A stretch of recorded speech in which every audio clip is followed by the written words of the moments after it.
예, 안녕하세요. 한양풍경 제8강 춘성육이 원문으로는 제6회 강좌를 시작하겠습니다. 저는 한국역사인문교육원의 대표를 맡고 있는 오정윤입니다. 예, 미래학교에서는 기관 단체 유튜브 채널로 3개의 채널을 운영 중이고요. 주제별 유튜브 채널로는 한국사, 한자, 전통놀이, 궁궐박물관 TV 등 4개를 운영하고 있습니다.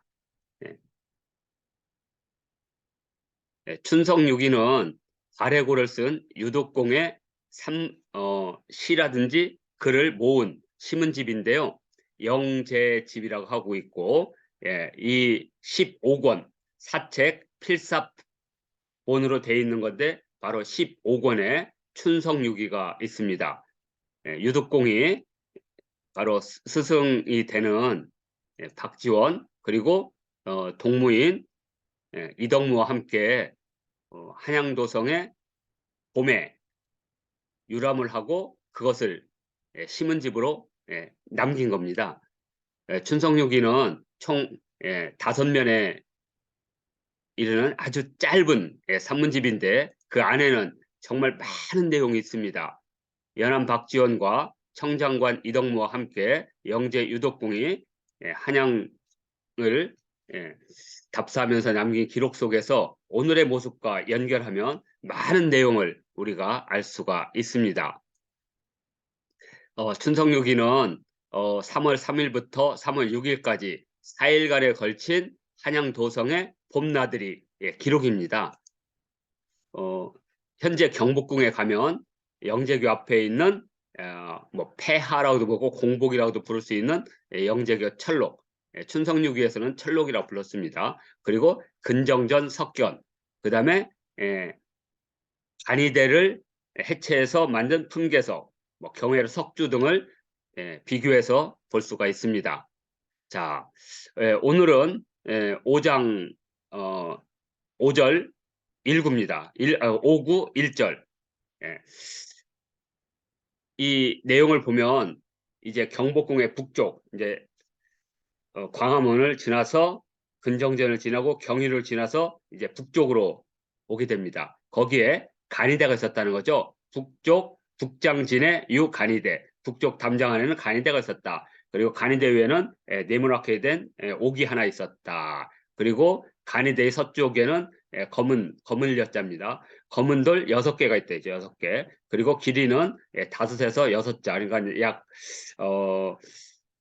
1.5m에서 한 1.8m 정도 되고 너비는 약 3척, 그러니까 약 90cm 정도. 그리고 이렇게 구멍을 이렇게 뭔가 이렇게 파서 이렇게 연결해 가지고 물이 이렇게 흐르도록 이렇게 만들었다. 이런 게 있고 그 이어서 간이대의 여기 보면 대하지석 간이대의 아래쪽은 마치 그 거기에 있는 돌이 검은 돌이 마치 벼루 같기도 하고 그다음에 모자 같기도 하고 뭐 망가진 괴짝 같이도 보인다. 기재 불가고야. 그것을 만든 까닭은 알 수가 없다. 대는 특별하게 대수고랑 대는 아주 특별하게 아주 높고 환해서 가조 북리화목 북쪽 마을의 꽃과 나무를 조망할 수 있었다. 자, 그래서 이 경복궁도에 보면 지금 경회로 뒤쪽에 간이대가 보이죠? 그래서 대략 보면 충순당이 있는 아마 이 근처로 지금 볼 수 있고요. 경복궁 영건일기에 보면 지금 가면 없으니까 이 간이대는 경복궁 중건 때 근정전의 품계석으로 재활용됐다라고 하고 있습니다. 하여튼 간이대 위치는 대략 충순당이 있는 곳이라고 보시면 될 듯합니다.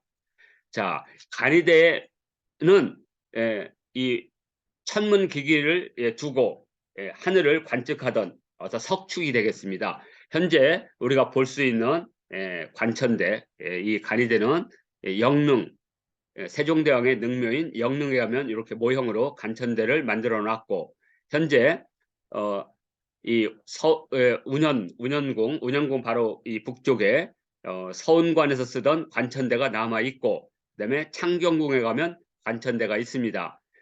경복궁에 있던 관천대가 어떤 모양인지는 확인할 수 없지만 대략 이 모습이랄 것은 뒷부분에서 다시 한번 분석을 해보겠습니다. 이 간이대는 이 동아시아의 대표적인 우주관인 우주의 모형을 설명하는 이론 가운데 혼천설이 있는데, 이 장영현 사람이 혼천설을 가장 체계화했는데, 마치 하늘에 있는 이렇게 둥글게 달걀과 같이 이렇게 둥글게 돼 있다 이거죠. 그래서 땅은 마치 그 안에 있는 노른자와 같아서 하늘에 둥둥 떠 있다 이렇게 봤습니다. 이러한 혼천 우주관을 바탕으로 하는 별자리를 관측하는 그런 기구가 혼천의 또는 줄여서 혼의라고 하고요. 우리나라 100만 원권에 바로 새겨져 있는 이것이 바로 혼천의가 되겠습니다. 자, 혼천 우주관을 바탕으로 하는 하늘을 관측하는 천문기기는 혼의가 있습니다. 혼의 또는 혼천의라고 하는데, 한나라 시기, 그러니까 서기전 156에서 87년이니까 이때 이제 최초로 이제 역법이 만들어지거든요. 태출역을 만든 사람이 낙하괭인데, 이 사람이 혼천의를 설계했다 이렇게 돼 있고, 당나라 때 이순풍이 발전시켰다. 근데 이제 이게 복잡하고 관측하기 어려우니까 이것을 간략하게 관측하기 편하도록 간소화했다. 그래서 간이라고 부릅니다. 원나라 때 곽수경이 1276년에 제작했고요. 이 곽수경은 천문도라고 하는 세계에서 가장 일단 제작 연도는 가장 오래된 천문도를 만든 사람이고, 물론 천상열차 분야지도는 그 관측 연도가 세계에서 가장 오래됐고, 제작 연도는 고려 때인데 정확한 연도는 알 수가 없습니다. 그래서 현재 천문학에서는 원나라 곽수경의 천문도를 세계에서 가장 오래된 천문도라고 이렇게 지금 현재 주장하고 있습니다. 하여튼 이러한 그 혼천 우주관을 바탕으로 하는 하늘을 관측하는 기구가 혼의와 이것을 간략화한 간의가 있다. 그러니까 대부분 간이대는 이 기구가 올라 있는 것 되겠죠. 간이가 올라 있는 기구. 그러니까 천문대라고도 볼 수 있고 간이대라고도 부를 수도 있다. 중국에 가면 북경에 고관상대가 있는데 거기에 보면 다양한 천문 기구들이 전시 중에 있습니다. 바야흐로 천문의기 백화점이라고 부를 수 있는데 거기에 보면 바로 요 간이를 우리가 볼 수 있습니다. 요 아래쪽 그림의 오른쪽에 있는 요 부분이 바로 간이가 되겠습니다. 그래서 현재도 가면 볼 수가 있습니다. 자, 그리고 이제 여주 영릉에 가면 여러 천문 관측 기구 중에 혼천이가 이렇게 있고요. 그리고 거기에 관천대 모형이 만들어져 있고, 그다음에 간이가 있고, 간이를 더 간략화한 소간이가 있습니다. 이렇게 그래서 혼천이, 간이, 소간이를 모두 볼 수가 있습니다. 자, 그러면 이제 경복궁 간이대는 어디로 가 있느냐? 경복궁 중건을 기록한 경복궁 영건 일기에 보면 이런 게 있습니다. 근정전의 뜰에는 박석을 깔고 두 줄로 흉괴석 24개를 세웠다. 문관, 무관, 흉괴석 각각 12개이고 간이대에서 허물은 옥석으로 만들었다. 이렇게 되어 있습니다. 그래서 이 현재 근정전 흉괴석을 보면 옥석이라는 것을 확인할 수가 있습니다. 12개는 시간을 상징할 수가 있습니다. 우주의 시간과 땅의 시간, 그리고 이걸 합하면 24절기 그걸 맞추기 위해서 아마 간이대에 있던 옥석으로 흉괴석을 만들지 않았을까. 그래서 경복궁 간이대는 볼 수 없지만 흉괴석을 보면 간이대의 옥석을 확인할 수가 있습니다. 그리고 간이대 형태는 어떻게 생겼을까? 서운관 관천대도 있고 창경궁 관천대 있지만 우리가 동걸도에 보면 창덕궁 관천대를 볼 수가 있습니다. 그래서 이 창덕궁 관천대의 모습과 경복궁 관천대 간이대의 모습이 같을 것이라고 이렇게 추리할 수가 있습니다. 자, 그리고 이 간이대는 이 세 개 중에 뭐 하나겠죠? 이렇게. 자, 자, 그리고 이제 5구 2절을 보면 이제 삼청동 석벽을 마주하고 이제 소나무들이 쭉 있는데 그 소나무 둥지에 여러 새들을 관측한 아마 춘성유기에서 가장 아름답고 관찰력을 볼 수 있는 그런 문장이 되겠습니다. 그래서 문장이 크게 두 개로 되어 있기 때문에요. 이렇게 따로따로 읽어보겠습니다. 동장이행 동쪽 벽이니까 지금 동쪽으로 내려와서 동쪽을 따라가니 삼청동 석벽이 비스듬할 자 이 그래서 한자가 두 개가 겹치면 의성어나 의태어가 되거든요. 비스듬히 또는 꾸불꾸불 드러난다. 담장 안에 그러니까 경복궁 쪽이죠. 그러니까 지금 어디냐면 녹산 정도가 되겠죠. 예, 지금 고궁박물관이 있고 민속박물관이 있는데 바로 국립민속박물관이 있는 곳. 거기에 보면 담장 안에 소나무는 이 열자 그러니까 여기 10심이라니까 1심이 8자입니다. 대략 2.4m. 그러니까 10심이니까 20m에서 24m 정도 되는 아주 큰 소나무. 지금은 뭐 없습니다.